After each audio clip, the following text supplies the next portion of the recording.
Iya, haleluya. Puji Bapa Yahweh, kita akan mulai pembahasan Dafar Elohim hari ini dengan tema saya menyatakan Torah sudah tidak berlaku.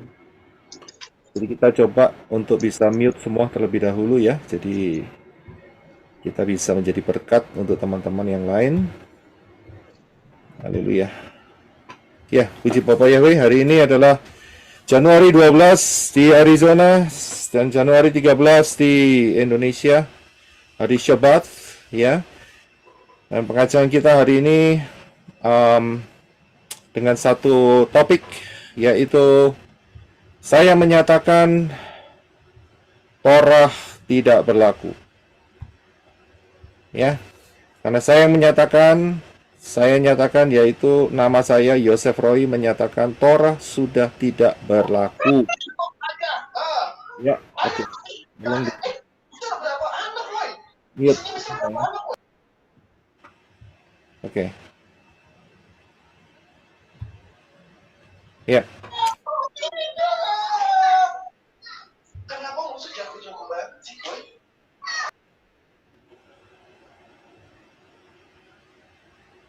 Ya, oke.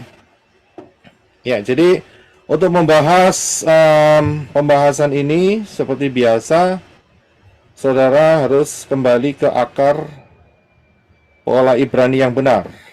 Ya, kembalilah ke akar pola Ibrani yang benar supaya saudara mempunyai kunci untuk dapat memahami apa yang menjadi rahasia Dafar Elohim. Ya, kalau tidak kembali ke akar pola Ibrani yang benar, maka saudara akan masuk ke pola yang lain, dan di pola-pola yang lain, maka saudara tidak mendapatkan kekayaan yang luar biasa. Hanya di dalam akar pola Ibrani yang benar, yang Bapak Yahweh telah menyediakan buat kita semua untuk kita diperkaya dengan luar biasa. Ya, dan ini sangat-sangat dahsyat sekali. Di luar, di sana, mereka campur aduk, membingungkan, tidak punya konsep yang jelas. Ya, jadi itulah yang terjadi di luar sana. Tapi untuk saudara, saudara sedang diperlengkapi dan terus diperlengkapi untuk punya kekayaan yang luar biasa. Saya akan tampilkan selembar kertas, ya, dan saya kepingin respon saudara. Apakah yang saudara lihat?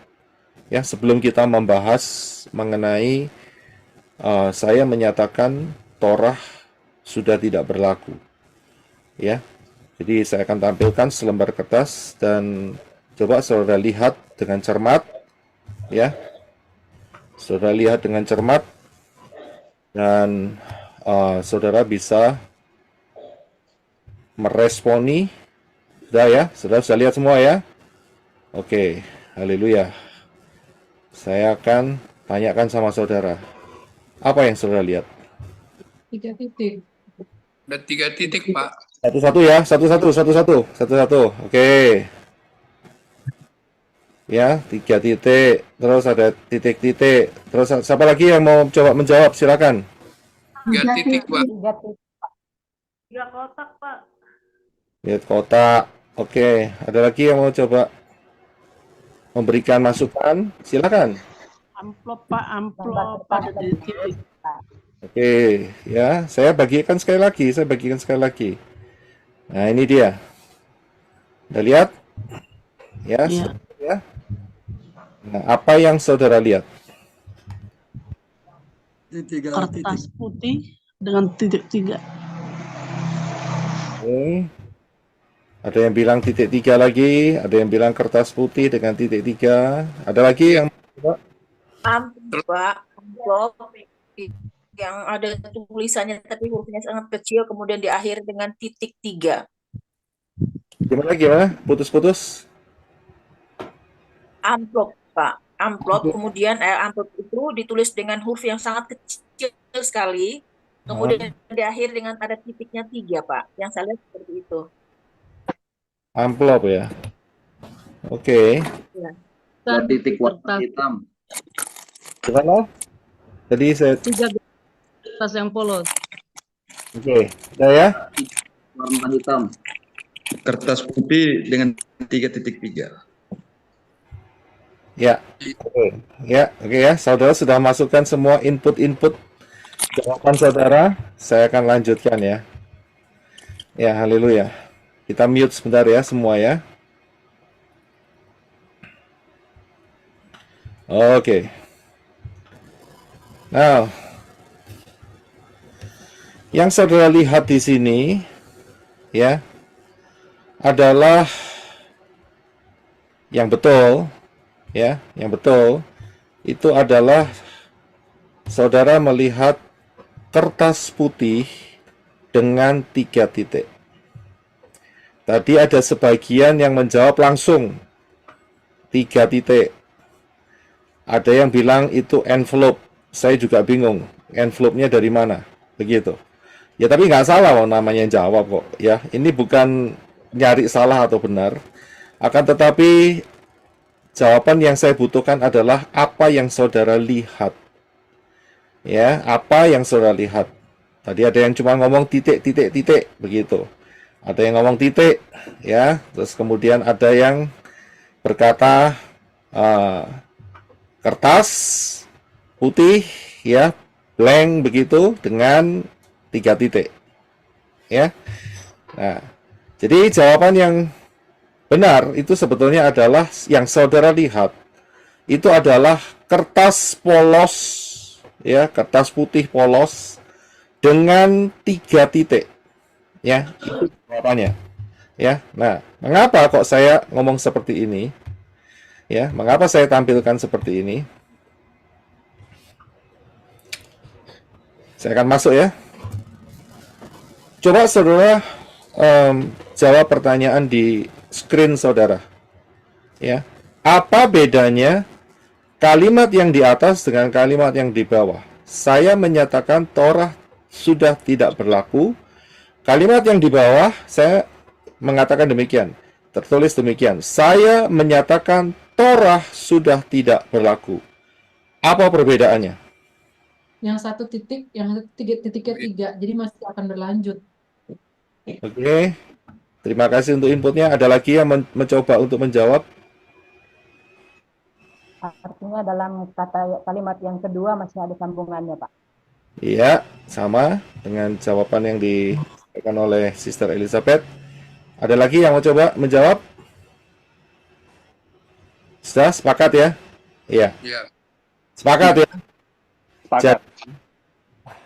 Jadi dalam hal ini, saudara sudah bisa membedakan antara kalimat yang di atas dengan kalimat yang di bawah. Ya, kalimat di atas mengatakan, saya menyatakan Torah sudah tidak berlaku. Titik. Itu berarti nggak ada kelanjutannya. Selesai. Karena sudah dikasih tanda kutip. Betul ya? Ini bukan pelajaran bahasa Indonesia ya, tapi saya mau menyatakan sesuatu di sini. Dan di bawah, yang di bagian bawah, saya tulis, saya menyatakan Torah sudah tidak berlaku, titik, titik, titik, 3 titik. Nah, saudara tahu perbedaannya 1 titik dengan 3 titik itu apa? Saya yakin tadi sudah dijawab. Kalau 3 titik, itu berarti kalimat itu belum selesai. Ya, tapi kalau 1 titiknya, itu berarti selesai. Ya, saudara bisa paham di sini ya. Nah, jadi dalam hal ini, kita harus bisa melihat bahwa untuk menyingkapkan rahasia daftar Elohim, itu kita harus melihat secara keseluruhan dari masa penciptaan, ya, bahkan masa penciptaan Shamayim sampai nantinya, yaitu kerajaan, maksud saya Yerusalem baru, ya. Yerusalem baru dan bumi yang baru. Kita harus wajib ingat akan hal ini. Tidak boleh lupa. Ya, karena itu kenapa tadi saya berikan kepada saudara ada selembar kertas dengan 3 titik. kebanyakan orang itu melihat hanya apa yang 3 titik atau titik-titik itu saja, tanpa melihat keseluruhan. Saudara paham di sini? Saya rindu saudara bisa melihat dafar Elohim itu secara keseluruhan. Ya, karena itu jangan potong-potong ayat. Ini penting sekali. Ya, sangat-sangat penting sekali. Di luar sana mereka gagalnya itu kebanyakan karena suka potong ayat. Potong ini, potong itu, bangun konsep. Yang dilihat itu hanya titik-titik hitamnya saja. Tidak melihat secara keseluruhan. Saudara paham di sini? Jadi melihat dafar Elohim, itu saudara harus lihat the grand plan-nya. Secara keseluruhannya itu apa yang sedang menjadi perbincangan atau pengungkapan di dalam dafar Elohim. Jadi saudara tidak akan tersesat. Kalau saudara sudah melihat grand plan-nya, saudara sudah melihat gambar yang keseluruhannya, itu saudara nggak akan tersesat. Tapi kalau saudara hanya melihat titik-titiknya saja, saudara hanya fokus di sana, itu berarti saudara memotong apa yang saudara lihat. Ini penting sekali. Ini sederhana tapi penting, saudara. Ya, kebanyakan orang terkecoh. Tapi dari beberapa jawaban tadi, nggak banyak yang menjelaskan itu adalah kertas putih yang ada 3 titik. Itu nggak banyak yang jawab tadi. Ya, saya dalam hal ini tidak mencari siapa yang benar, siapa yang salah, tetapi mau menjelaskan bahwa saudara kalau melihat sesuatu, saudara harus melihat ya dengan sisi yang luas, bukan cuma itu saja, ya. Terutama di dalam pembahasan dafar Elohim. Dan apa yang terjadi hari-hari ini, ya, banyak pengertian-pengertian yang dipotong karena hanya melihat satu sisi saja. Ya. Dan kemudian dikembangkan seenaknya sendiri, padahal itu tidak masuk di dalam pembahasan secara menyeluruh daripada pembahasan dafar Elohim. Ini sangat-sangat berbahaya sekali. Ya, sangat-sangat berbahaya sekali. Nah, saya yakin saudara, saat saya beri pembahasan ya, pembahasan Sabtu ini judulnya, pasti saudara bertanya-tanya, ya atau ya, ya kan? Ini Pak Roy ini Pak Yosef Roy ini kok mulai aneh-aneh. Kok sudah mau memberikan judul-judul yang menyerempet ya, seolah-olah bertentangan. Saya yakin saudara punya pemikiran seperti itu. Dari mana saya tahu? Biasanya ya, kalau saya posting itu pasti akan ada respon. Ya, responnya pakai jempol, pakai hati-hatian. Nah, berarti kan suka kan? Tapi yang kali ini ya, saya tidak menerima respon satupun. Dari situ saya bisa melihat bahwa pikiran saudara ya, itu bertanya-tanya, tanda tanya yang besar. Ini apa lagi yang mau diajarkan? Ya kan? Karena topiknya saya beri, yaitu saya menyatakan Torah sudah tidak berlaku. Ya kan? Jadi saudara sudah berpikiran yang negatif. Saudara memikirkan sesuatu yang ini mau ngomong apa lagi, kontroversi apa lagi. Ya kan? Nah, jadi ingat, di dalam melihat dafar Elohim, saudara sudah dikasih anugerah sama Bapak Yahweh. Kita sudah dikasih anugerah sama Bapak Yahweh hidup di tahun 2024 ini. Yaitu bisa melihat dari sejak kejadian atau penciptaan Shamayim sampai nantinya yaitu Yerusalem yang baru. Itu sudah lengkap, saudara. Luar biasanya di situ. Nah, cuma satu problem saja. Karena itu saat saudara baca dafar Elohim, jangan potong-potong ayat dan dikeluarkan dari konteksnya. Maka akan terjadi kekeliruan yang luar biasa terjadi. Ya, jadi pahami saat saudara merenungkan dafar Elohim, ya, supaya saudara tidak tersesat, maka saudara harus tahu dasar fondasi yang benar, grand plan daripada Bapak Yahweh. Ya, jadi saudara paham. Nah, sekarang tadi di atas saya nyatakan bahwa Torah sudah tidak berlaku. Pertanyaannya adalah apa itu Torah? Silakan Teaching, Pak.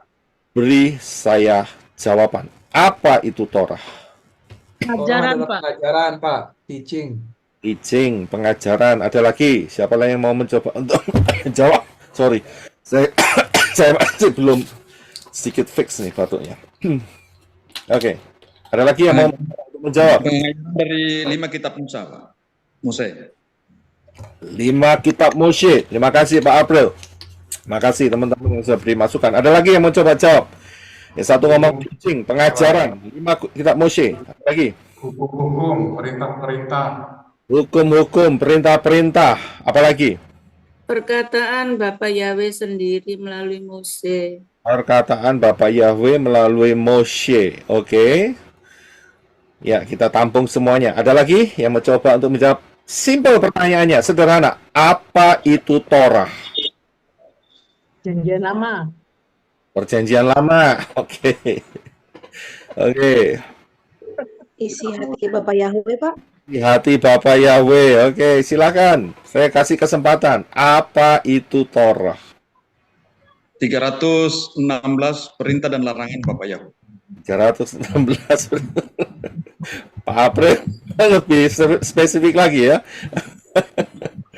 613. Ajaran 613, bukan 316. Torah itu adalah Ajaran. perintah Bapak Yahweh langsung. Oke. Ya, baik. Saudara perhatikan, kalau kita nggak ngerti konsep Torah, ya, maka kita akan rancu. Tahu ya rancu ya? Bingung. Ya kan? Jadi jawabannya banyak. Ada yang ngomong pengajaran, ada yang ngomong isi hati Bapak Yahweh, ada yang ngomong suara Bapak Yahweh yang dikasih kepada Moshe untuk ditulis, ada yang bilang 5 kitab, ya, Pentateuch, ya. Nah, sekarang kita akan lihat apa itu Torah, ya, sehingga saudara langsung ngerti, ya. Kalau nggak ngerti, maksudnya kalau nggak ngerti, maka saudara akan kebingungan. Ditanyain orang di luar pun juga bingung. Apa itu Torah? Ya, dah tadi sudah jawab. Kemudian, saya beri pertanyaan kedua. Apa isi Torah? Nah, silakan dijawab. Apa isi Torah? Perintah dan larangan. Perintah dan larangan. Nah, jadi pertanyaan pertama dan pertanyaan kedua ini sama atau beda? Beda, Pak. Beda. Beda, Pak, beda. Saudara bisa melihat perbedaannya, apa itu Torah dan apa isi Torah. Bisa lihat nih sekarang nih. Dan pertanyaan kedua dah. Saudara sudah jawab pertanyaan pertama. Jawab pertanyaan yang kedua. Apa isi Torah? Saya Perintah dan lupa. Isi Torah, Sebenarnya perintah dan jawaban saya itu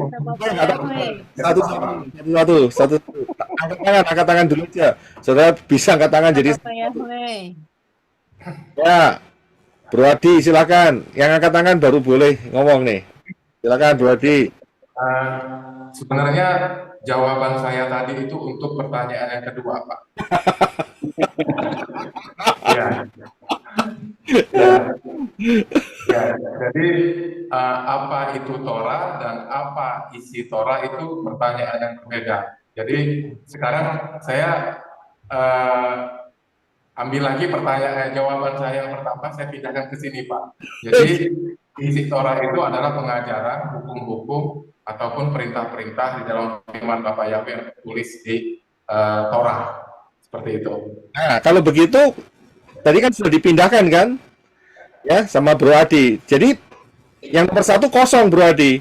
Ya, jadi jawabannya apa Bro Adi? Apa itu Torah? Torah itu adalah terang Bapak Yahweh. Oke, terang Bapak Yahweh. Ya, terang Bapak Yahweh.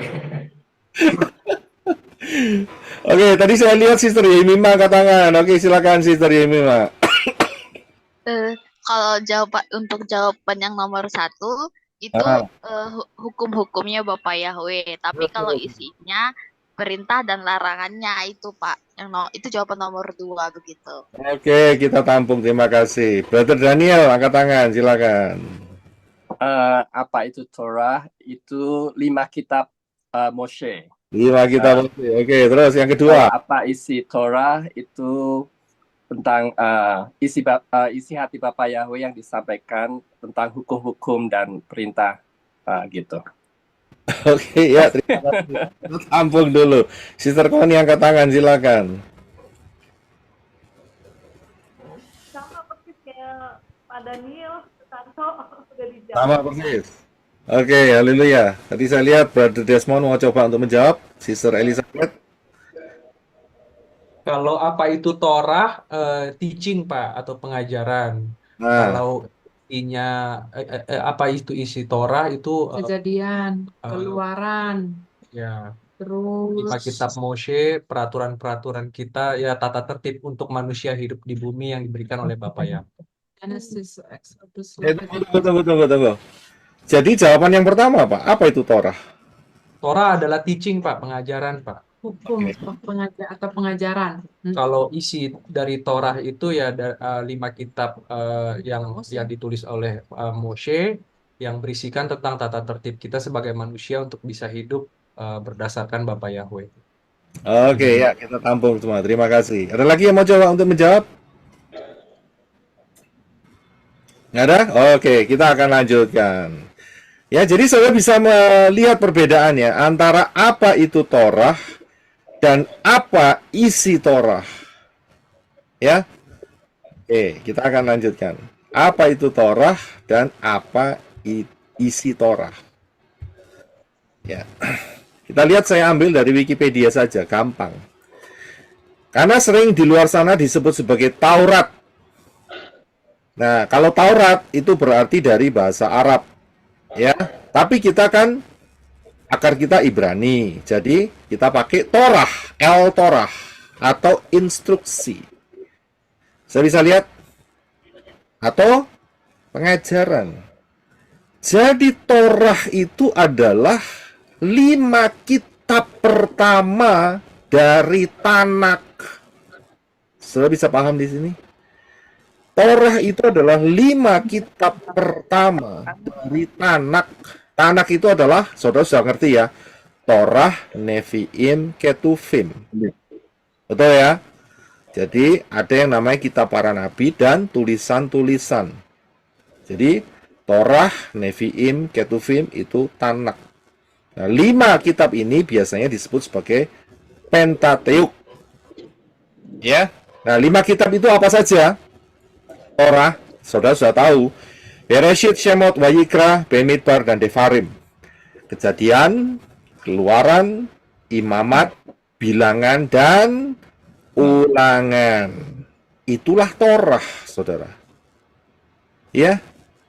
Nah, sekarang kita bisa melihat dari pertanyaan pertama. Apa itu Torah? Torah itu adalah 5 kitab utama. Nah, kita akan melihat kemudian apa isi Torah. Ya, dari kelima kitab itu apa isinya? Isinya, paling tidak saya kumpulkan ada 7. Yang pertama adalah sejarah. Ya, sejarah apa? Ya, sejarah asal muasalnya manusia dari mana, itu kan sejarah, betul. Betul ya? Dan kemudian sejarah daripada pembenahan kembali langit dan bumi. Betul ya? Dan kemudian sejarah mengenai Noah, air bah, itu kan sejarah semua, saudara. Dan juga ada sejarah Abraham, Yisak, Yakov, Israel di Misraim, di Mesir. Kemudian sampai mereka hampir masuk di tanah Kanaan. Saudara bisa lihat, itu sejarah semua. 10 tulah. Firaun, panglima-panglimanya, dan apa itu namanya, prajuritnya ditenggelamkan sama Bapak Yahweh di Laut Merah, ya. itu adalah sejarah. Saudara bisa lihat di sini. Kisah Esau itu sejarah. Nimrod itu juga sejarah. Sudah paham ya? Dan apalagi isi Torah? Ada pengajaran-pengajaran. Ya, oke. Saya harus kasih tahu bahwa pengajaran hari ini saya nggak bisa selesaikan hari ini. Saya harus bagi besok juga. Ya, jadi saudara harus mengikutinya supaya saudara tidak kehilangan meaningnya. Ya, karena nggak cukup waktu saudara. Ini Torah ini pembahasannya luas sekali. Tapi saya ambil yang simple saja supaya saudara dapat paham. Yang kedua adalah pengajaran-pengajaran yang diajarkan oleh Bapak Yahweh kepada bangsa Israel. Dan di dalam Torah, isi Torah itu adalah ada juga peraturan-peraturan. Kemudian ada larangan-larangan. Betul kan? Ada larangannya. Ya kan? Dan kemudian juga ada apa? Tata ibadah. Pembangunan kemah suci. Itulah Torah semua, saudara. Isinya. Kemudian apa lagi? Perayaan-perayaan 7 hari raya. Itu kan isinya Torah semua. Termasuk juga prophecy, nubuat. Saudara bisa lihat. Bapak Yahweh bernubuat juga. Ya. Keturunan perempuan ini akan meremukkan kepalamu dan engkau akan menggigit tumitnya. Itu kan prophecy, saudara.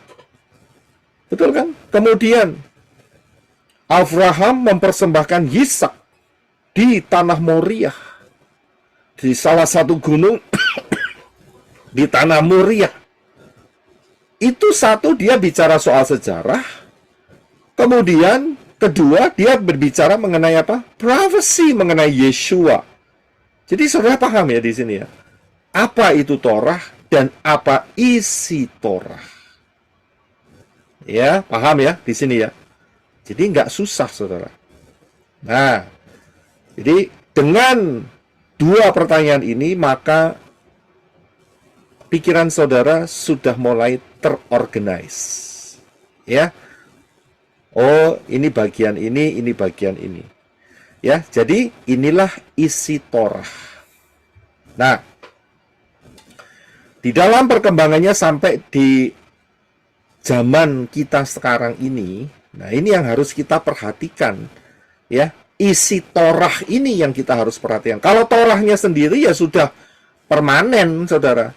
Ya, bahwa 5 kitab itu nggak akan pernah berkurang, juga tidak akan pernah bertambah. Saudara paham ya di sini ya? Nggak akan berkurang, nggak akan bertambah. Permanen. Ya cuma 5 itu saja. Tetapi isi Torah ini yang akan mempengaruhi di dalam perjalanannya sampai dengan hari ini. Saudara bisa paham di sini ya? Jadi perbedaannya di situ. Nah, nanti kita akan melihat mengenai isi Torah itu. Ya, lebih banyak karena ya memang inilah yang menjadi problem sampai hari ini, ya. Karena hari ini juga di pengajaran di luar sana mereka mengatakan bahwa Torah itu sudah tidak berlaku. Ya, saudara sering mendengar itu. Dan bahkan banyak yang menolak Torah. Ya kan? Nah, kalau menolak Torah, ya tolak aja 5 buku yang pertama itu, hapus, dibuang, jangan diajarkan. Lah, mengapa pendeta-pendeta itu kok tetap mengajarkan mengenai kejatuhan Adam dan Hawa? Tapi mereka juga koar-koar, ya, Torah tidak berlaku lagi. Kontroversi nggak itu? Membingungkan, saudara. Ngomongnya Torah tidak berlaku, tapi ngajarin mengenai Daud lawan Goliat harus dengan iman mengalahkan semua masalah-masalah raksasa di dalam kehidupanmu. Jangan gitu. Ya kan? Kalau sudah ngomong soal Torah tidak berlaku, ya saudara harus buang, ya, pendeta-pendeta itu harus buang. Nggak boleh ngambil cerita, ya. Nggak boleh ngambil cerita dari 5 kitab itu. Lebih baik mereka buat cerita sendiri. Ya, ngomong saja ada seorang anak kecil namanya Bejo mengalahkan Buto Ijo. Nah, gitu, ya kan? Jangan pakai Daud lawan Goliat. Ya. Jangan pakai perjanjian lama. Itu perjanjian lama ya. Oke. Masalah Torah misalnya. Ya. Mereka jangan ambil lagi ya mengenai Hawa yang ditipu oleh si ular, si Nakash. Ya, nggak boleh, mereka nggak boleh ambil karena mereka buang Torah. Ya, mereka buang Torah. Jadi mereka ngomong aja kalau gitu ya, ada seorang yang namanya Juminem gitu ya kan, kemudian ditipu oleh macan putih, ya kan, untuk makan belewa, ya gitu. Mereka harus karang seperti itu karena mereka mengatakan menolak Torah. Jadi mereka tidak boleh pakai. Ya, mereka harus konsisten. Ya kan? Karang aja cerita sendiri begitu, ya. Jangan seenaknya sendiri dong, ngomongnya buang Torah tapi tetap ngambil ceritanya di dalam Torah. Itu kan bikin orang bingung dan juga penyesatan yang luar biasa, ya. Jadi saudara paham di sini. Ya, jadi kita harus memperhatikan dalam hal ini. Jadi isi Torah itu adalah sejarah, pengajaran-pengajaran, peraturan-peraturan, larangan-larangan, tata ibadah, ya, kemudian perayaan-perayaan hari raya dan nubuatan-nubuatan. Oke. Sekarang kita lihat di dalam Ulangan 16 ayat 16. Ulangan ya. Ulangan ini kan berarti Torah ya. Silakan Brother Henok untuk dibaca. Terima kasih. 3 kali dalam setahun, setiap laki-laki di antaramu harus menghadap Yahweh Elohimmu di tempat yang akan dipilihnya, yaitu pada hari raya roti tidak beragi, pada hari raya 7 minggu atau Shavuot, dan pada hari raya pondok daun atau Sukot. Namun dia tidak boleh menghadap Yahweh dengan tangan hampa. Ya, terima kasih. Ingat ya, kalimat ini tertulis di dalam Ulangan pasal 16 ayat 16. Berarti tertulis di dalam Torah. Kita sudah sepakat. Torah itu adalah 5 kitab. Yang pertama, dari Tanak atau perjanjian lama. Ya, sudah benar ya. Nah, pertanyaannya adalah, di manakah Israel harus menghadap Yahweh? Jawabannya di mana? Yerusalem. Yerusalem. Ya, terima kasih. Betul. Ya. Jadi 3 kali setahun kamu harus menghadap Yahweh Elohimmu di tempat yang dipilihnya. Ya, yaitu 3 hari raya. Yaitu hari raya roti tidak beragi, hari raya Shavuot atau Pentakosta, kemudian hari raya Sukot atau Pondok Daun. Dan harus menghadap Yahweh. Pertanyaannya, menghadap di mana? Di Yerusalem. Betul. Ya, betul. Nah, sekarang kita hidup di tahun berapa? 2024. Kita tetap mengatakan Torah berlaku. Betul ya? Setuju nggak di sini? Setuju. Kita setuju ya, Torah berlaku? Setuju. Setuju, Pak. Setuju. Kita setuju. Torah berlaku sampai hari ini. Ya kan? Jadi, jika tidak menghadap Yahweh di Yerusalem, melanggar Torah atau tidak? Langgar. Tidak. Tidak, Pak. Tidak. Tidak menghadap Yahweh di Yerusalem, melanggar Torah atau tidak? Tidak. Tidak. Tidak. Ada yang Kita bukan Pindah goyim. pelanggar. Ya. Kita orang goib. Karena kita adalah Terus yang Israel. tadi kedua juga Pak, karena Tuhan Yesua pada saat percakapan dengan wanita Samaria sudah mengatakan bahwa Bapak Yahweh itu mencari orang yang menyembah Dia dalam roh dan kebenaran. Nah, jadi ya terima kasih untuk semua inputnya. Cuman ada 2 jawaban. Melanggar atau tidak melanggar. Betul kan? Iya kan? Tadi kan dibilang di ulangan tadi kan?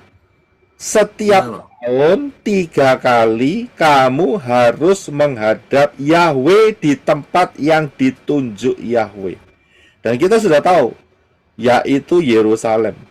Pertanyaannya, kalau sampai ini tidak dilakukan, melanggar Torah atau tidak? Melanggar. Tidak. Nah, Tidak, Pak. Tidak. Tidak, ada yang melanggar, ada yang bilang tidak. Ya. Melanggar. Nah, Pak John sudah masuk. Ini bukan jebakan ya. Haleluya.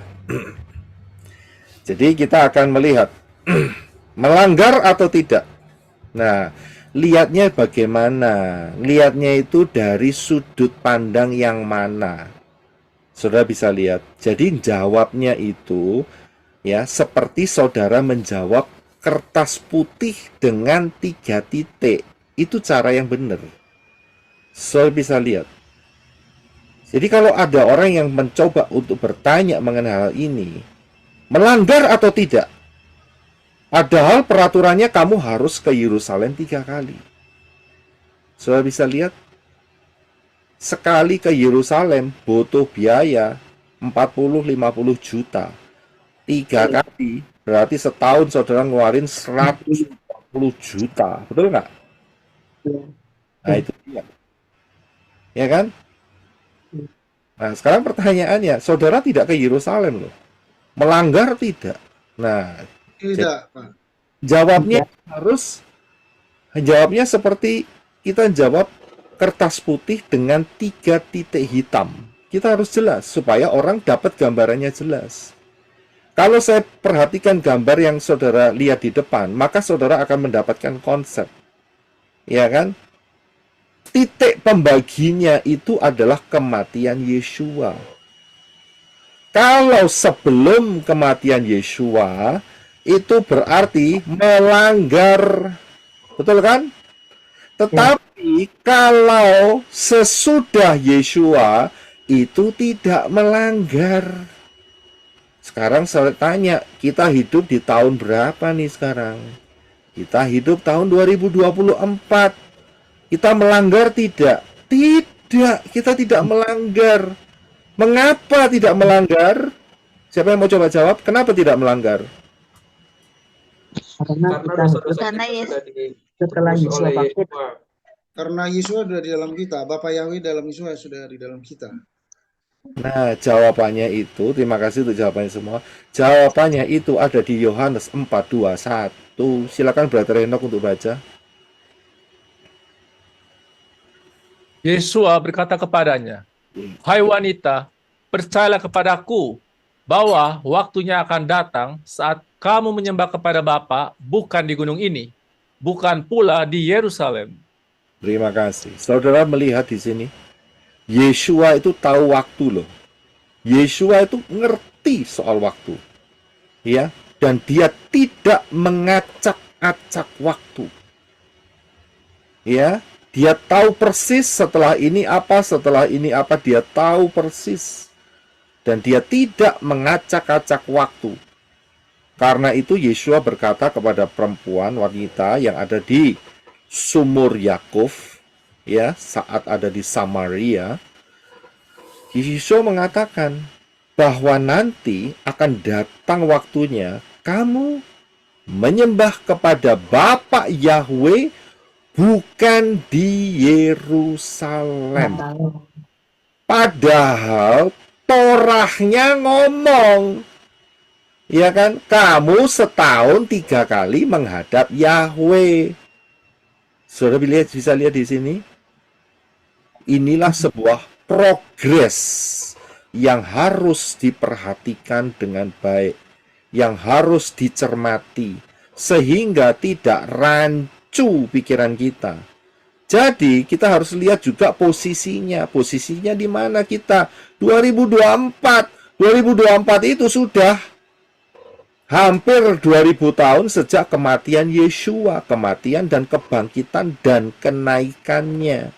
Saya bisa lihat di sini. Dan Yeshua mengatakan, ya, kamu nyembah Bapa tidak lagi di Yerusalem. Tidak lagi. Ya. Ini jelas-jelas sekali. Jadi, ya kita tidak ke Yerusalem untuk menyembah Bapak Yahweh di sana. Jelas yang dikatakan Yeshua. Ya. Karena apa? Karena memang ayat di dalam Ulangan 16 ayat 16 itu sudah digenapkan oleh Yeshua. Ini perhatikan baik. Sudah digenapkan. Jadi nggak perlu lagi. Betul kan? Kalau sudah digenapkan nggak perlu lagi, saudara. Ya, nah kita hanya ambil secara makna rohaninya saja, begitu loh. Karena sudah digenapkan oleh Yeshua. Dan Yeshua mengatakan, kamu tidak perlu lagi ke Yerusalem untuk menyembah Bapa Yahweh. Betul kan? Sangat-sangat betul. Iya kan? Nah, oke. Ya. Sekarang kita lihat di dalam Ulangan 16 ayat 1 sampai 2. Ya. Silakan Brother Henok untuk membaca. Terima kasih. Peliharalah bulan Abib dan rayakanlah Pesah bagi Yahweh Elohimmu, karena dalam bulan Abib itu Yahweh Elohimmu membawa engkau keluar dari Mesir pada waktu malam. Dan engkau harus mengorbankan Pesah bagi Yahweh Elohimmu dari kambing domba dan lembu sapi di tempat yang dipilih Yahweh untuk membuat namanya diam di sana. Ya, terima kasih. Saya mau tanya dulu, saudara paham ya? Bulan Abib ini bulan apa, saudara? Bulan pertama, Pak. Iya, betul. Nisan. Betul. Ya, jadi saudara nggak bingung. Loh, ini kok Pesahnya Abib? Padahal yang satu ngomongnya Pesahnya Nisan. Nah, saudara kan bingung kan? Nah, sebetulnya bulan yang pertama itu adalah bulan Abib. Ini dari Ab itu Bapa. Ya, jadi ini adalah bulan pertama, yaitu bulan Abib dan dilakukan Pesah. Nah, mengapa jadi Nisan? Karena itu terjadi karena di dalam pembuangan ke Babel mereka tercampur dengan nama bulan di Babel. Jadi pakai Nisan, ya. Jadi saudara ngerti ya. Kalau ada yang tanya kenapa Abib, kenapa Nisan, saudara bisa jawab. Nah, di bulan Abib ini Bapak Yahweh memberikan perintah untuk mengadakan Pesah dengan cara mengorbankan kambing domba atau lembu sapi. Apakah ini Torah? Jawabannya adalah Iya. Torah. Ya, ya, Torah. Ini Torah karena Ulangan, saudara. Ulangan kan di dalam 5 kitab Pentateuk, iya kan? 5 kitab utama, yang pertama maksudnya dari Tanak, ya Torah, saudara, bener ini Torah. Pertanyaan kedua, wajib dilakukan atau tidak? Wajib. Iya, Pak, wajib, Pak. Wajib. Wajib. Wajib? Wajib Tidak, dilakukan tidak, oleh Pak. umat Tidak, Islam. karena Wajib. Udah enggak. Wajib. Sekarang tidak. tidak, Pak, karena Mau terjemah. Nggak jelas nih. karena Wajib itu kan perayaan. Nah, yang di YouTube suaranya nggak jelas. Karena beberapa kali kalau kita ngomong sama-sama hilang semua, nggak dapat semua. Ya, nggak dapat semua. Saudara perhatikan YouTube kalau saudara ngomong semua sama-sama hilang suaranya.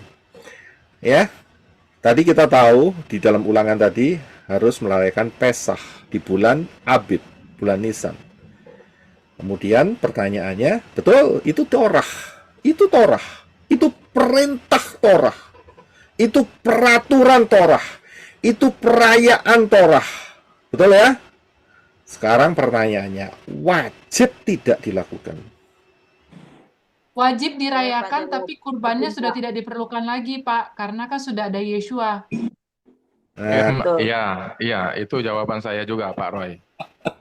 Iya, berarti saudara sudah mulai belajar untuk dapat mendeskripsikan kertas putih dengan 3 titik.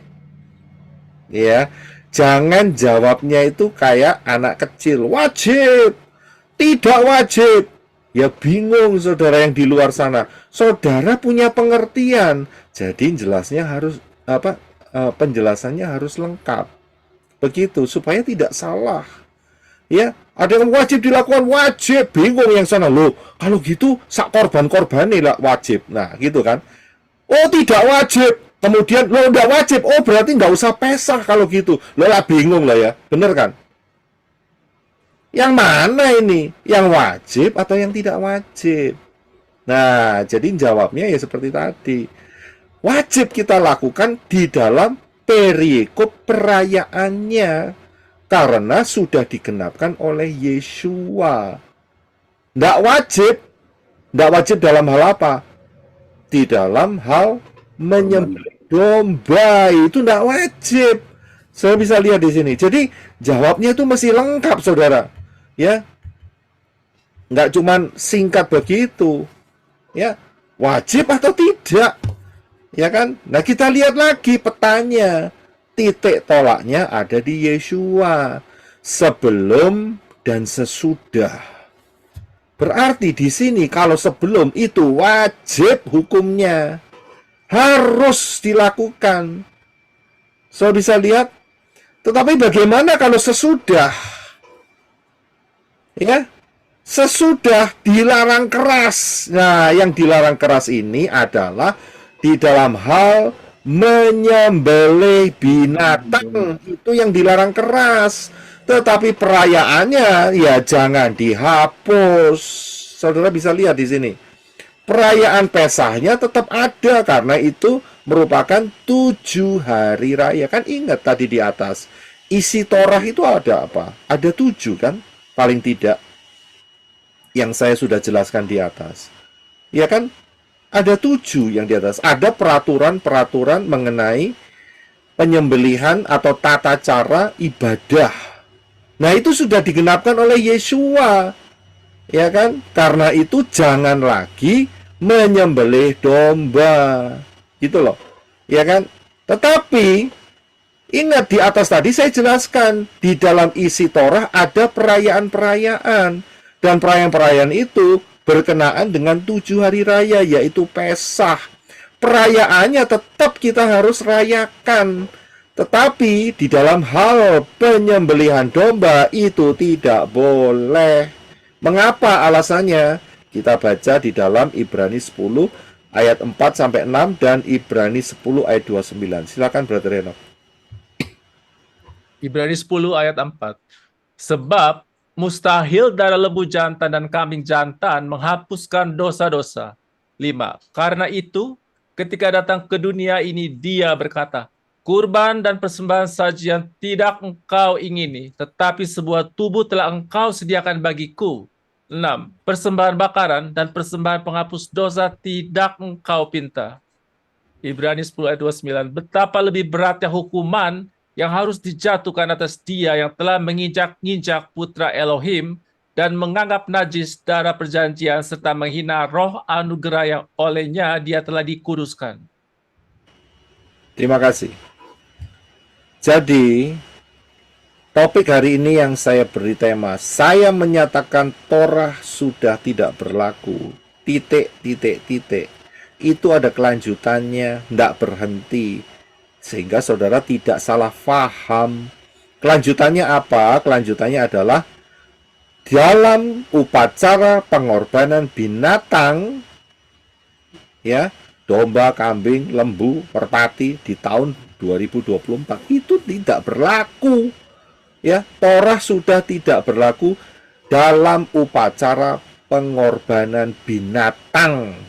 Sudah bisa lihat karena kita tahun 2024 supaya saudara melek matanya bisa melihat kita ini sudah tidak melakukan Torah yang ini, begitu loh. Ya kan? Torah sudah tidak berlaku.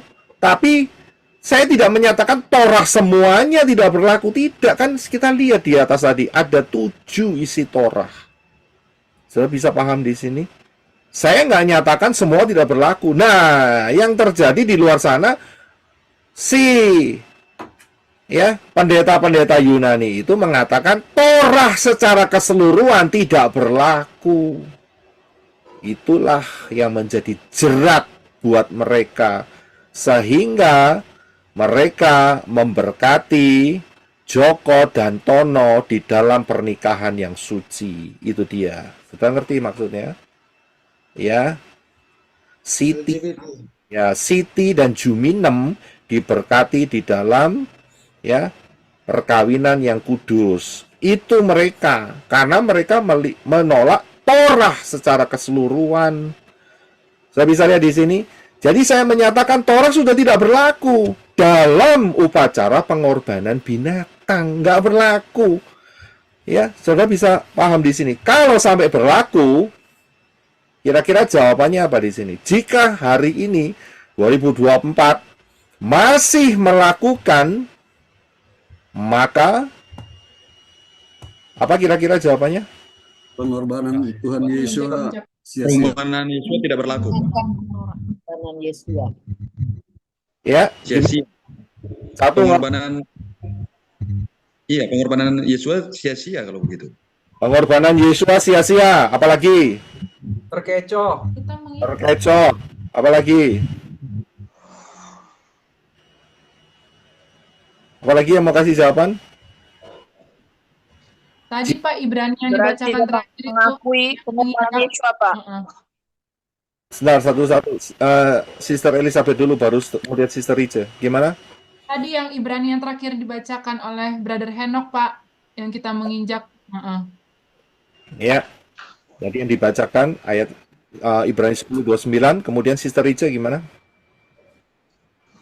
Kalau masih mengorbankan anak domba, berarti tidak mengakui pengorbanan Yesus di kayu salib, Pak. Ya, sama dengan Bahwa Yesus sudah menggantikan, Sir. Menolak Yeshua. menolak Yeshua. Oke, Sister Kesia, angkat tangan. Gimana?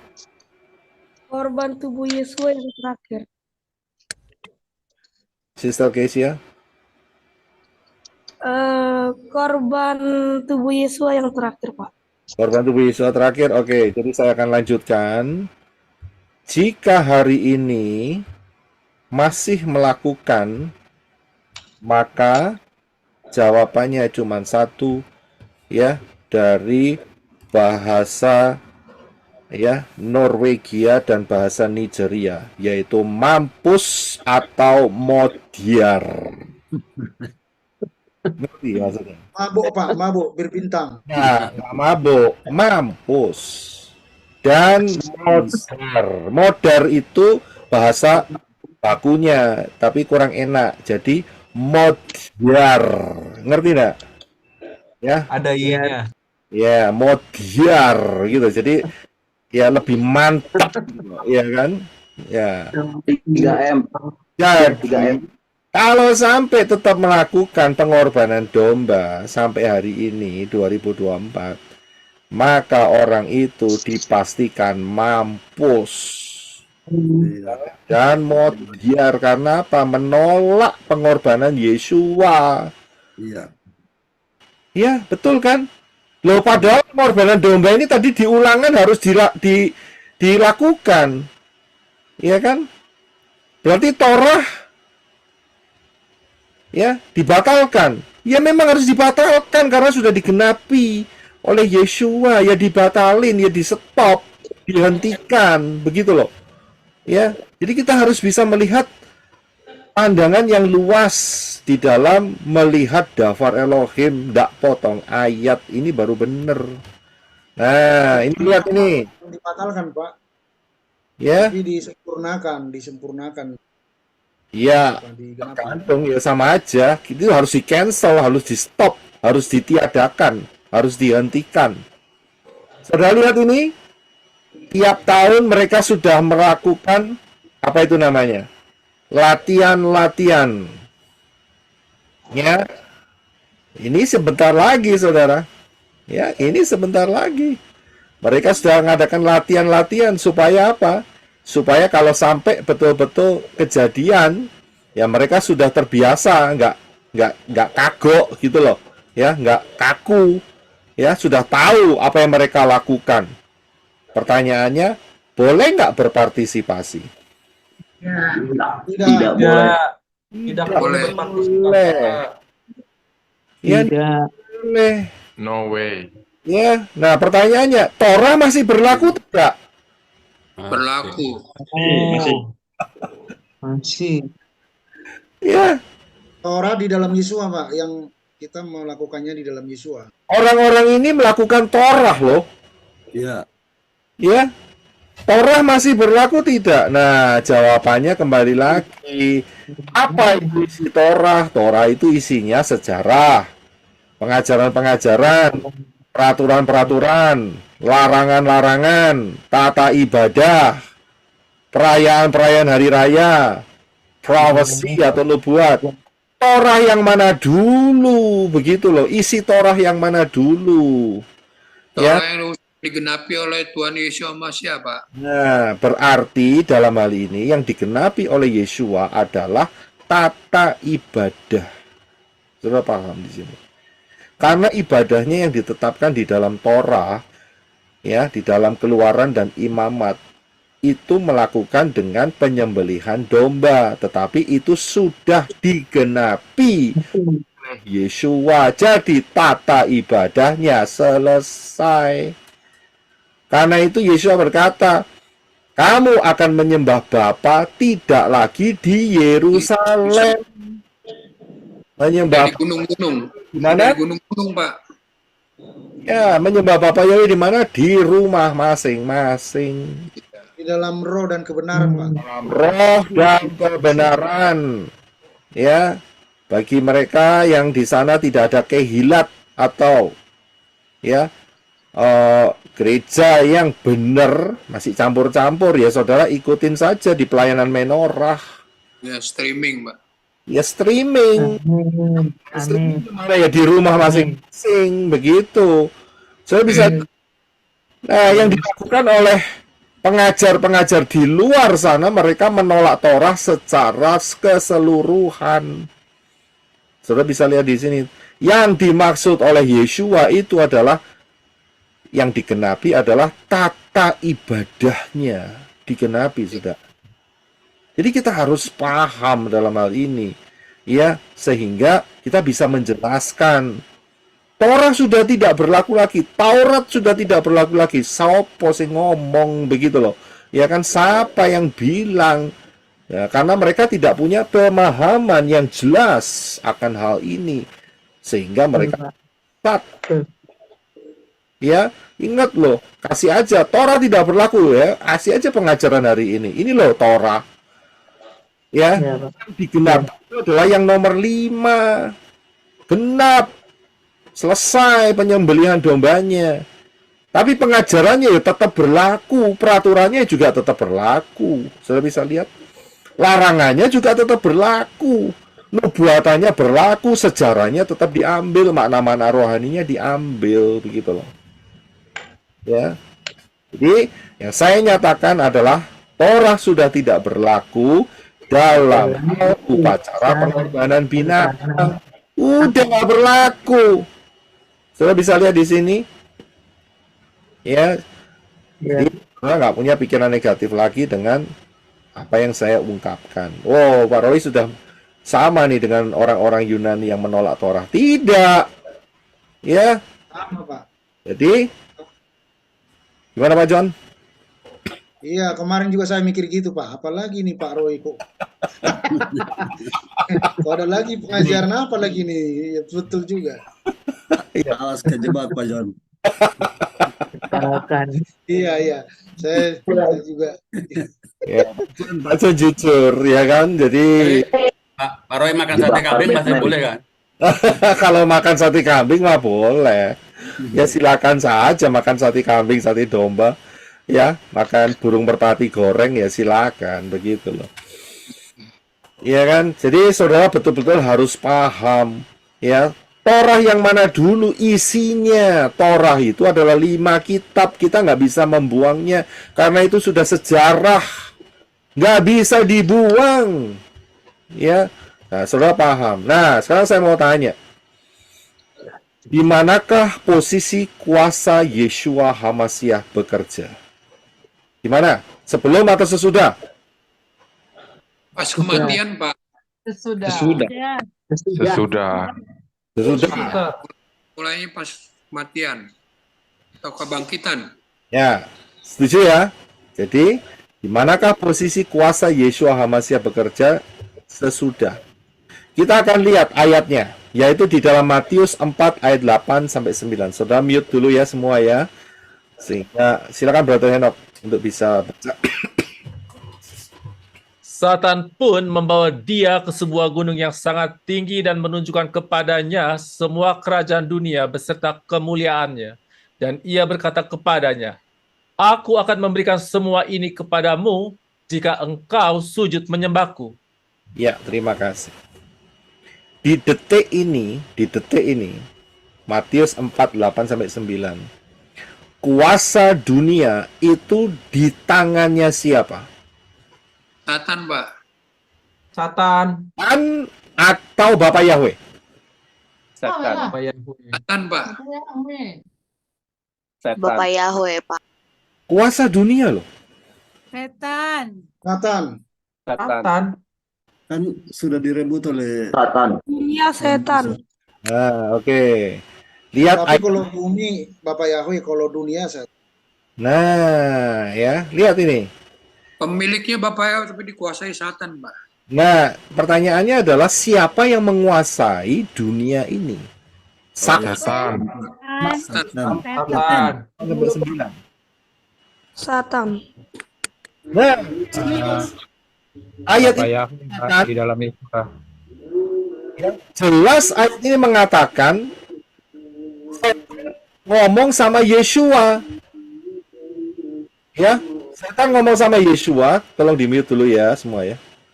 Supaya nggak terganggu. Oke, terima kasih. Ya, setan ngomong sama Yeshua loh. Yeshua kan Bapak Yahweh sendiri dalam rupa manusia. Betul kan? Setan ngomong loh. Aku berikan semuanya ini kepadamu jika engkau sujud menyembahku. Wah, kok berani setan ngomong kayak gitu? Yo berani lah. Lawang dia dapat semuanya itu dari Adam dan Hawa. Saudara bisa lihat di sini. Jadi dunia itu miliknya setan sampai detik itu. Saudara bisa lihat. Jadi apa yang dikatakan setan tidak disanggah oleh Yeshua. Yeshua tidak ngomong, enak aja. Aku yang ciptain susah-susah. Kamu ngeklaim yang kamu punya. Kan tidak ngomong gitu Yeshua. Betul kan? Kalau saudara baca ayat selanjutnya, kan Yeshua kan nggak ngomong seperti itu. Yeshua mengakui loh, bahwa dunia ini dikuasai setan. Saudara bisa lihat. Memang Bapak Yahweh yang ciptain, benar. Tapi Bapak Yahweh melihat timing. Ya, Yeshua juga paham akan timing karena ya Yeshua adalah Bapak Yahweh sendiri dalam tubuh manusia. Ya, ngerti loh soal timing. Tapi banyak sekarang itu ya pengajar-pengajar tidak ngerti timing. Ya itu repot, saudara. Ya nanti kita akan lihat di belakang. Yeshua tahu timing, jadi dia harus jawab dengan benar nih pencobaan si Satan ini. Dan dia kasih tahu, engkau hanya boleh sujud menyembah kepada Yahweh Elohim saja engkau beribadah. Saya bisa lihat di sini. Masalah milik yang diakui oleh setan tidak diotek-otek oleh Yeshua. Yeshua tahu, Yeshua paham sekali akan hal ini. Ya, nah, jadi kita sudah tahu bahwa dunia ini sampai detik di mana Yeshua bicara di dalam Matius 4, 8 sampai 9 itu di tangan setan. Ya. Nah, sekarang kita lihat ayat berikutnya. Matius 28 ayat 18 dan Wahyu 1 ayat 18. Silakan Brother Henok. Dan seraya mendekat, Yeshua berbicara kepada mereka sambil berkata, segala otoritas, kuasa di Syamaim dan di bumi sudah diberikan kepadaku. Wahyu 1 ayat 18. Dan yang hidup dan aku pernah menjadi yang mati, tetapi lihatlah, aku yang hidup sampai selama-lamanya. Amin. Dan aku memegang kunci alam maut dan kematian. Ya, terima kasih. Saya bisa lihat ayat di dalam Matius 28 ayat 18 itu dikatakan oleh Yeshua setelah kebangkitannya. Mengapa Yeshua tidak mengatakan ini sebelum kematiannya? Mengapa? Jawabannya cuma satu, karena Yeshua tahu waktu. Sudah bisa lihat? Dia tahu waktu. Di dalam Matius tadi, pencobaan yang dilakukan oleh Satan, itu Yeshua belum mati dan dibangkitkan. Jadi Yeshua tidak bisa ngomong segala otoritas di sorga dan di bumi ada padaku. Oh, langsung didakwa sama setan.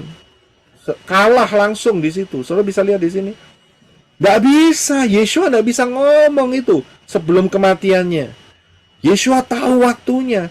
Tapi sesudah dia mati di atas kayu salib, menginjak menghancurkan kepala Satan, dan dia bangkit dari kematian, Yeshua langsung declare. Tahu ya declare ya? Deklarasi. Ya, Yeshua langsung memproklamasikan segala otoritas, segala kuasa. Di mana? Di Shamayim, di sorga. Dan di mana? Di bumi, termasuk di mana? Di bawah bumi. Saya bisa lihat, kan kita sudah belajar mengenai alam maut, itu kan ada di bawah bumi. Kalau sudah ngomong di bumi, ya termasuk yang di bawah. Itu diberikan kepadaku. Jadi udah direbut dari tangan Satan. Satan saat di dalam Matius tadi, Matius 3 tadi, dia gembar-gembor, ya, dunia ini ada di tangannya. Sekarang nggak bisa lagi, ya.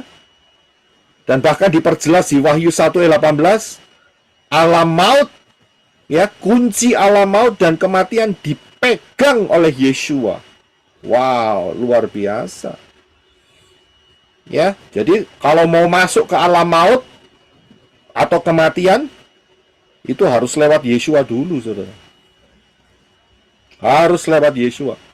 Karena itu, saudara-saudara yang mungkin ada yang temannya, saudaranya, familinya, ya, koma, saudara kasih tahu lewat telinganya mereka.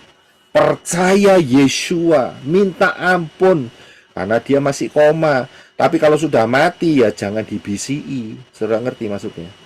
Kalau masih koma, saudara BCI, ingat keselamatan dalam Yeshua. Ayo, ya percaya Yeshua. Itu spiritnya masih ngecantol di sana, saudara. Ya, kenapa? Ya, disinilah kuncinya Wahyu 1 ayat 18. Karena yang pegang kunci alam maut adalah Yeshua. Ya, jadi saat orang koma itu sadar detik terakhir, dia minta ampun karena dibisiin saudara, ya dia bisa diselamatkan. Itu anugerah. Saya bisa lihat, memang kita nggak tahu, tapi nanti jawabannya saat kita sudah rapture. Sudah bisa lihat di sini. Ya, selama dia koma, bisiin. Ajak doa sekalian. Jangan cuma dibisiki, ajak doa. Ayo, ikut doa sama saya. Bapa Yahweh, dalam Yeshua, aku mengaku aku orang berdosa. Aku minta ampun. Aku minta darahmu menyucikan. Aku mau masuk Shamayim. Tolong saya. Walaupun saya koma sekarang. Saudara harus tuntun dia di dalam doa. Untuk orang-orang yang koma itu. Gitu loh. Ya. Nah kalau jauh gimana? Ya suruh orang pakai cellphone.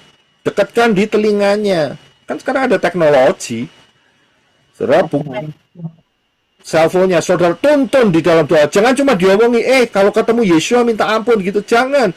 Tuntun dia dalam doa. Kalau perlu dikasih tantangan sedikit. Kalau kamu ya, tolong gerakkan jarimu. Boleh seperti itu, nggak apa-apa. Tapi kalau nggak bergerak ya memang dia memang betul-betul koma ya. Tingkatnya sudah nggak bisa bergerak sama sekali. Ya nggak apa-apa. Tapi saudara tuntun dia karena kondisi masih koma loh ya. Tapi kalau sudah mati, jangan sekali-sekali dibisiin. Berarti saudara ngomong sama setan. Karena orangnya udah mati. Kesempatannya udah habis. Tapi kalau masih koma, saudara masih punya kesempatan terakhir walaupun saudara nggak tahu. Serahkan sama Yeshua. Ambil ayat ini, Wahyu 1:18, ngomong sama Yeshua. Yeshua, kasihani saudara saya ini. Kasihani teman saya ini. Kasihani sanak saudara ini. Ya, saya nggak tahu dia lagi koma, tapi saya percaya engkau memegang kunci alam maut dan kematian. Tolonglah supaya diselamatkan. Saudara bisa melakukan itu. Ingat ya, asal koma. Ya, paham ya? Oke, haleluya. Jadi, dalam hal ini kita tahu posisinya. Kuasa Yeshua HaMashiach itu bekerja pada saat kematian dan sesudahnya. Pahami baik-baik. Ingat ya, kuasa Yeshua itu bekerja. Jadi sebelumnya, Yeshua tidak mempunyai kuasa atas dunia ini karena di tangan setan. Jelas kan ayatnya tadi di atas. Nah, saudara tahu yang namanya Seder Pesah. Tahu? Ya, Seder Pesah. Apa itu Seder Pesah? Seder itu adalah Menjelang, Pak. Seder itu adalah perintah. Ini loh, order. Perintah. Order, peraturan. Peraturan Pesah. Pesah itu Passover. Peraturan Pesah. Kalau Seder Pesah itu makannya atau dirayakannya kapan? Kapan? Seder Pesah. Tanggal 14 Nisan, Pak. Ya. Tanggal 14 Nisan sore, Pak. Malam jam 6 sore, Pak. Jadi Seder Pesah itu adalah 14 Nisan. Ini salah ini ya, tanggalnya ya. Tapi saya ngambil bulannya ya, Nisan. Karena sekarang digeser menjadi 15-16. Tapi yang jelas Pesah, namanya Pesah itu 14 Nisan. Saya hanya ambil untuk membuktikan kepada saudara melalui Wikipedia bahwa Seder Pesah itu harus di bulan Nisan. Jadi, jangan pernah pakai kata Seder Pesah kalau saudara melakukannya tiap minggu, tiap bulan, atau tiap hari. Saya masih dengar itu. Oh, tiap 3 bulan saya melakukan Seder Pesah. Mana mungkin? Lawan Pesah aja 14 Nisan. Loh, kok kamu ngomong melakukan 3 bulan sekali? Saya bisa lihat di sini. Saya melakukan Seder Pesah sebulan sekali. Atau seminggu sekali.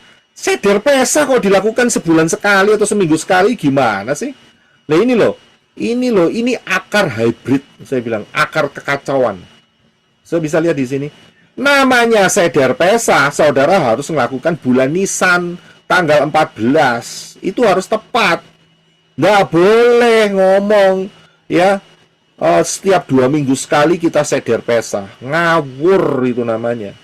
Jadi tidak boleh. Perhatikan baik-baik. Jangan seolah-olah ada kata Pesah, seolah-olah rohani, ngelakuinnya, ngomongnya Seder Pesah, ngelakuin sebulan sekali.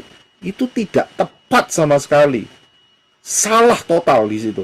Karena Seder Pesah itu hanya dilakukan setahun sekali, yaitu 14 Nisan. Ya, paham ya mengenai Seder Pesah. Nah, saat Seder Pesah, buat orang-orang yang melakukan Seder Pesah, itu dia melakukannya setahun sekali. Berarti dia menempatkan diri di posisi mana? Sebelum atau sesudah kematian Yeshua? Untuk Seder Pesah. Sebelum. Jelas sekali, tidak mungkin melakukan Seder Pesah ya posisinya di sesudah kematian Yeshua. Itu nggak mungkin. Perhatikan ya, kata Seder Pesah ini adalah untuk apa? Untuk menceritakan keluarnya bangsa Israel dari Misraim yang 430 tahun itu. Sudah bisa lihat, sudah bisa pahami di sini. Mereka itu mengingat itu, ya, kan mereka menolak Yeshua. Jadi orang yang melakukan Seder Pesah itu hanya mengingat keluarnya Israel dari Misraim. Ingat loh, orang Yahudi itu tidak percaya Yeshua loh. Jadi nggak bisa diambil, ya.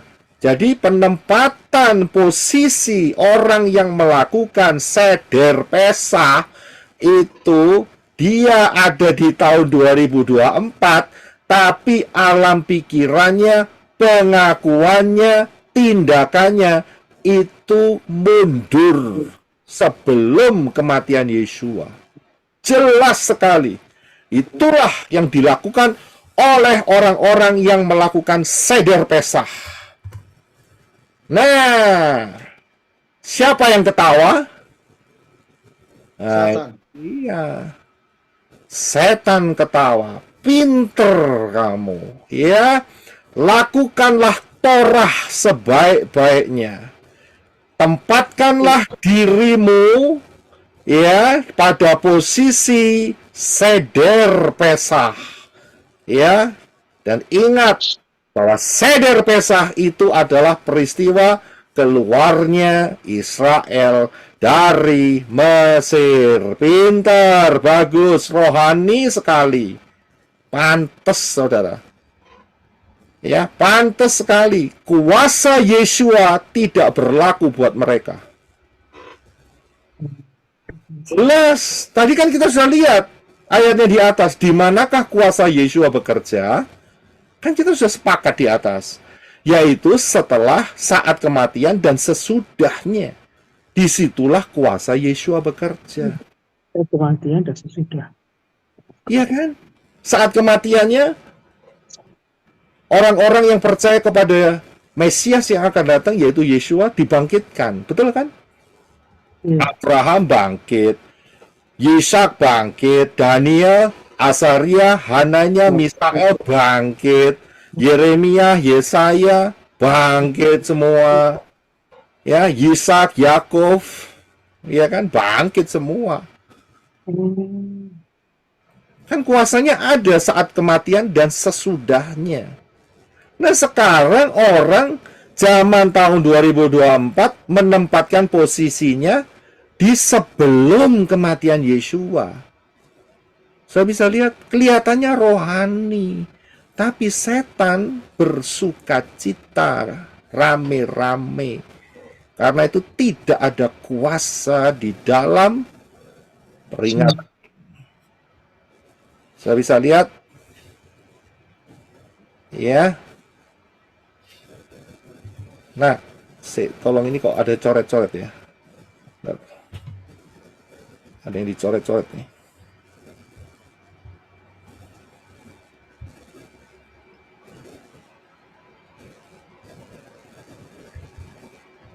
Iya, oke. Saya masih mundur sebentar nih.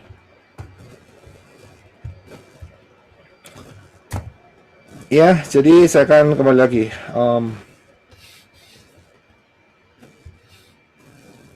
Posisi kuasa Yesua adalah saat kematian dan kebangkitannya. Jadi kalau begitu yang benar bagaimana? Gampang kan? Kalau itu salah, yang benar bagaimana? Yang benar adalah tempatkan posisi dirimu di posisi yang benar. Posisi saudara di tahun berapa? 2024. Ya udah, gampang kan? Tempatkan posisimu di situ. Karena itu Yesua mengatakan di dalam Lukas 22 ayat 20. Silakan Brother Enoch. Sama seperti itu juga, cawan itu sesudah makan dengan mengatakan, cawan ini adalah perjanjian baru dalam darahku yang ditumpahkan ganti kamu. Ya, terima kasih. Saudara bisa lihat cawan ini ada isi anggurnya ya. Adalah perjanjian baru di dalam darahku. Bukan lagi di darah binatang. Kemudian darahku yang ditumpahkan ganti kamu atau untuk kamu. Saudara bisa lihat tidak lagi berurusan dengan pemikiran sebelum Yesua. Saya minta tolong Jinin, tolong my charger please. Hurry honey. Sebentar ya. Sebentar saya akan lanjutkan. Tolong Brother Henok kirim Jinin ya, tolong. On the way, Pak Yosef. Terima kasih. You're welcome. Terima kasih. Sorry. Baterai saya running low ini.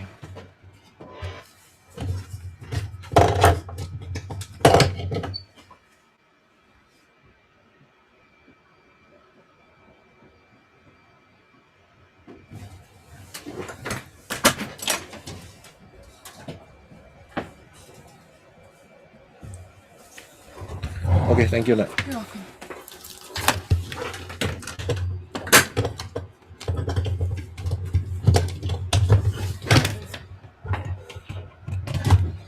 Ya, haleluya, terselamatkan.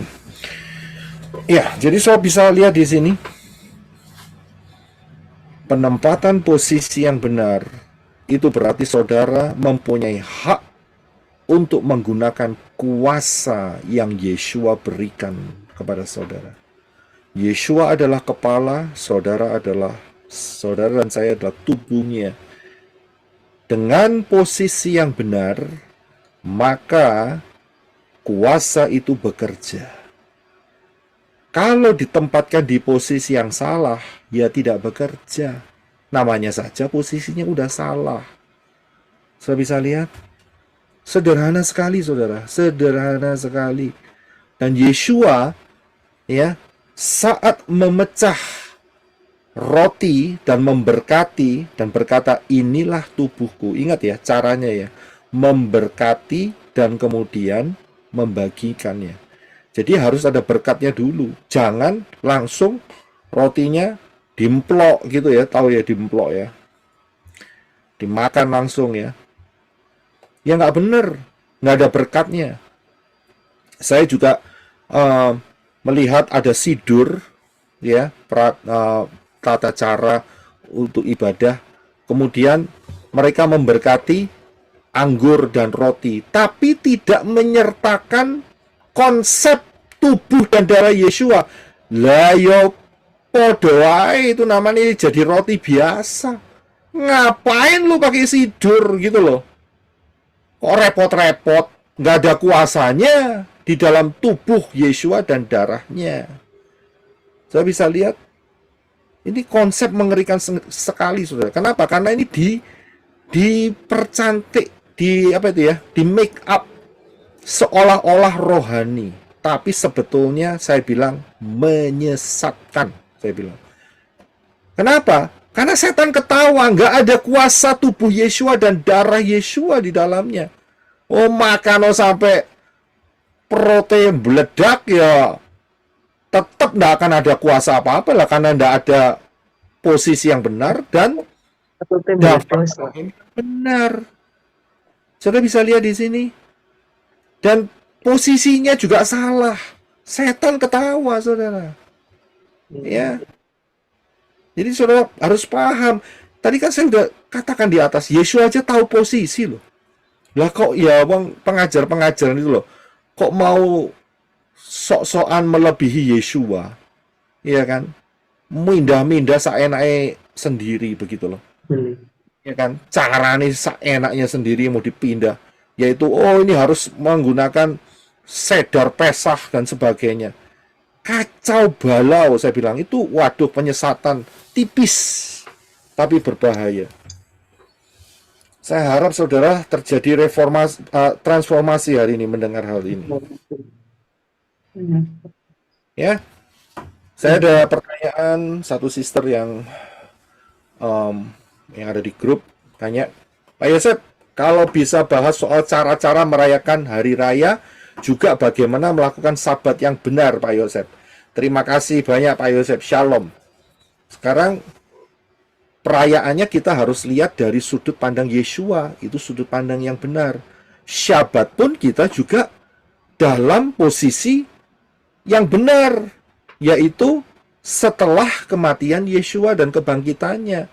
Karena itu kita tidak melakukan cara ibadah hari raya seperti apa yang tertulis di dalam Keluaran, Imamat, begitu pula Syabat, potong domba, ya, dan sebagainya. Tidak lagi itu, tetapi kita tetap harus mengingat perayaan-perayaan itu. Kita tetap dalam hari raya itu kita jadikan hari raya itu sebagai Syabat. Sudah bisa lihat, kita tidak menghilangkan loh. Saya tidak menghilangkan 7 hari raya loh, tidak loh. Dan juga saya tidak menghilangkan Syabat loh, tidak. Kita ibadah. Tapi caranya kita tidak lagi pakai domba, kambing, dan sebagainya. Sudah bisa lihat di situ. Nah, terus bagaimana?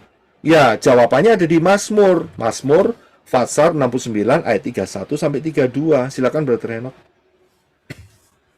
Aku mau memuji nama Elohim dengan nyanyian, dan aku mau mengagungkan Dia dengan ucapan syukur. Dan itu akan berkenan kepada Yahweh lebih dari lembu jantan yang bertanduk atau yang berkuku. Ya, terima kasih. Saudara bisa lihat apa yang dikatakan Daud. Ya. Aku mau memuji nama Elohim dengan apa? Dengan nyanyian. Dan aku mau mengagungkan Dia Yahweh dengan ucapan syukur. Dan itu akan berkenan kepada Yahweh lebih dari apa? Lembu jantan yang bertanduk dan atau yang berkuku. Lebih dari korban-korban sembelihan. So bisa lihat, jadi setelah ini kan kita worship saat Sabat. Itu di hadapan Bapa Yahweh, kalau dideskripsikan ya seperti zamannya Tanak, itu saudara menyembelih lembu ya, lembu-lembu dan juga domba-domba itu dipersembahkan. Ya, itu kalau gambarannya di dalam Tanak, tetapi udah nggak berlaku. Jadi saat saudara worship, saat saudara menyembah Bapak Yahweh, saat saudara mengucap syukur, terima kasih Bapak Yahweh, anugerahmu luar biasa dalam kehidupanku. Terima kasih itu di hadapan Bapak Yahweh, saudara sudah mempersembahkan lebih dari lembu, domba, sapi, dan kambing dan lembu yang gemukan dan sebagainya. Lebih dari, dan itu berkenan di hadapan Bapak Yahweh. Karena itu saat saudara kita Sabat ya worshiplah dengan serius, dan itu diperhitungkan sebagai korban yang harum di hadapan Bapak Yahweh.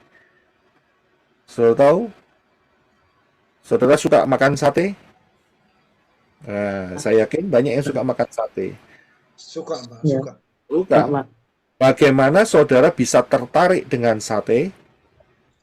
Dari Bagaimana? baunya, asapnya. Baunya enak. Pak, baunya, Pak. Aromanya.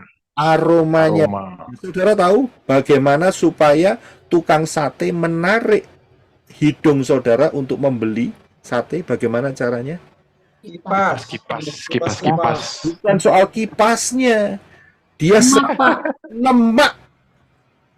Dia sediakan lemak, dibakar dengan arang, dikipasi, disebul-sebul dengan harapan saudara merasa lapar dan membeli sate-satenya. Lemak itu yang harum. Saudara bisa lihat. Wangi, Pak. Ini lemak itu dibakar. Di situ ada minyaknya, Pak. Iya, itu lemak kan minyak. Saya bisa lihat di situ. Iya, kulit juga minyak. Saya bisa lihat. Karena itu saat saudara menyembah Bapak Yahweh, itu ada asap yang keluar dan itu harum di hadapan Bapak Yahweh. Saya bisa lihat. Padahal saudara tidak membakar lemak. Tapi saudara mengucap syukur. Saudara memuji-muji Bapak Yahweh karena anugerahnya yang luar biasa. Saudara bisa lihat itu di hadapan Bapak Yahweh harum seperti kalau saudara mencium tukang sate lewat, begitu loh. Kira-kira seperti itu. Iya kan? Ya, jadi saudara paham. Jadi bagaimana saat Syabat, saat perayaan-perayaan, ya kita memuji-muji Bapak Yahweh. kita meninggikan Bapak ya, kita mengucap syukur, kita diberi anugerah yang luar biasa hidup di tahun 2024, sebentar lagi rapture lagi. Gak bersyukur, saudara. Wah, saudara. Luar biasa. Daftar Elohim dibuka dengan jelas buat kita semua. Dengan detail, kita dianggap sebagai apa? Kepadamu diberikan rahasia kerajaan Elohim, kepada mereka yang di luar hanya perumpamaan. Nah, itu dia. Saudara dijadikan 5 anak darah yang bijaksana. Saudara persiapan menjadi mempelai Yeshua Masya. Apa nggak bersyukur, saudara? Kemudian kan lagi di mana itu namanya, Yerusalem yang baru. Kan luar biasa itu, saudara. Bahkan itu untuk kekal selama-lamanya. Padahal hidup kita cuma sementara. 80, 90, 100 tahun. Tapi Bapak Yahweh membawa kita di dalam kesukaan yang luar biasa. Saya bisa melihat hal ini. Ya itu yang kita bisa lakukan. Kemudian kita belajar daftar Elohim. Ya sudah, mengucap syukur. Kemudian makan tubuh Yeshua dan minum darahnya. Ya selesai. Ya itu yang kita bisa lakukan.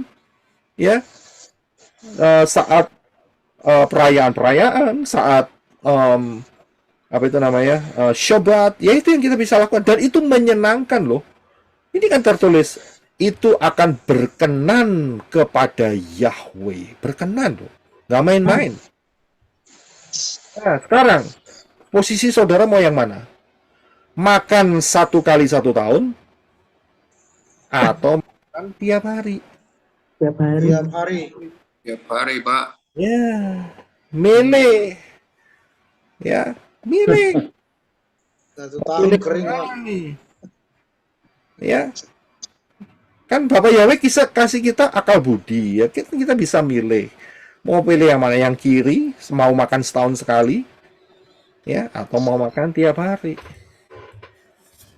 ya. Saya harus kasih tahu, kalau saudara milih yang 1 kali setahun makannya, ya saudara masuk di dalam kandidat modiar, ngerti?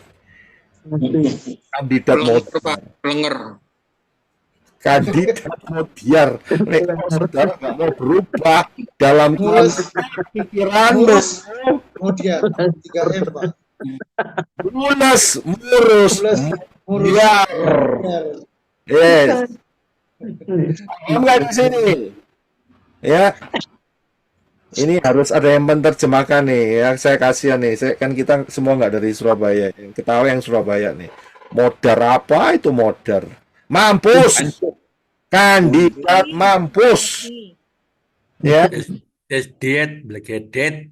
Ya, itu dia, Pak Sis. Ya. Kamu setahun sekali, kamu jadi kandidat modiar, wes. Rasakno dhewe. Ya, dikasih pengajaran sing sehat nggak mau. Ya karepe, ya kan? Oh gimana? Saya mesti ngomong gimana? Oh nggak apa-apa, makan setahun sekali, nanti kamu juga tetap sehat. Itu kan saya menipu. Ya langsung aja ngomong, makan setahun sekali, kandidat modiar. Kenapa kandidat? Ya kalau mau tidak jadi kandidat yang modiar atau mampus, ya saudara harus berubah konsepnya. Jangan ngikutin pengajaran-pengajaran yang menyeret saudara di zaman sebelum kematian Yeshua, begitu loh. Ya, gampang kok. Firman bahwa yaitu nggak sulit. Yang sulit itu ya pikiran saudara sendiri yang mempersulit, begitu loh. Ya kan? Semuanya sudah diberikan sama Bapak Yahweh enak sekali melalui Yeshua Masya. Kita lihat saja posisi kita. Loh kok susah gitu loh. Ya jelas modiar saudara, makan setahun sekali. Apa kekuatannya?